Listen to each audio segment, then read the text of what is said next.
اب حلالے کو اللہ تعالیٰ کے رسول جو ہیں وہ لانتیوں والا کام کہہ رہے ہیں، تو لہٰذا اس کی آپ اب آگے کیا جسٹیفیکیشن ہو جائے گی؟ نمبر 1 اور نمبر 2 حدیث جو ہے وہ آقا علیہ السلام نے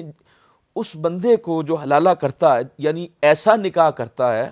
جو اس نے اس نیت سے کر رہا ہے، نہیں ڈیوریشن نہیں ہے، اچھا ڈیوریشن کا معاملہ نہیں ہے، ٹھیک ہے، اس کی یہ نیت ہے کہ میں طلاق دے دوں گا، ٹھیک ہے، صحیح ہے، وہ تو ڈیوریشن تو پھر متع آ گیا نا، بالکل ٹھیک ہے، اس میں یہ اس کی نیت ہے کہ میں وہ نکاح بالکل ہو گیا ہے، لیکن اس کی نیت یہ ہے کہ میں اب نکاح کرنے کے بعد اب میں اس کو نہیں وہ ڈیوریشن بھی کئی طرح کر لیتے ہیں نا کہ 2 دن بعد 4 دن بعد یا مہینے بعد. اچھا اگر وہ دیکھیں اگر وہ اس بات پہ ایگری نہ ہو کہ میں طلاق نہیں دوں گا تو نکاح جائز ہو گیا، تو پھر حلالہ ہوا ہی نہیں، حلال ہے. تو وہ تو نکاح ثانی ہو گیا. یہ حلالہ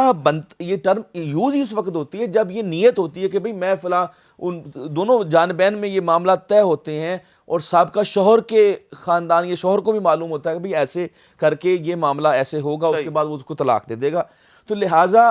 حضور اکرم صلی اللہ علیہ وسلم نے اس کو کرائے کے سانڈ سے تشبیہ دی ہے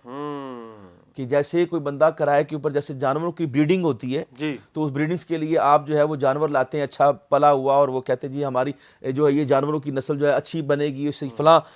جانور اچھا پیدا ہوگا. تو اس طرح کی جو بریڈنگ کا ہمارا سسٹم ہے، تو اللہ کے رسول فرما رہے ہیں کہ کرائے پہ جیسے آپ کوئی بھیڑ بکری یا کوئی سانڈ لے لیتے ہیں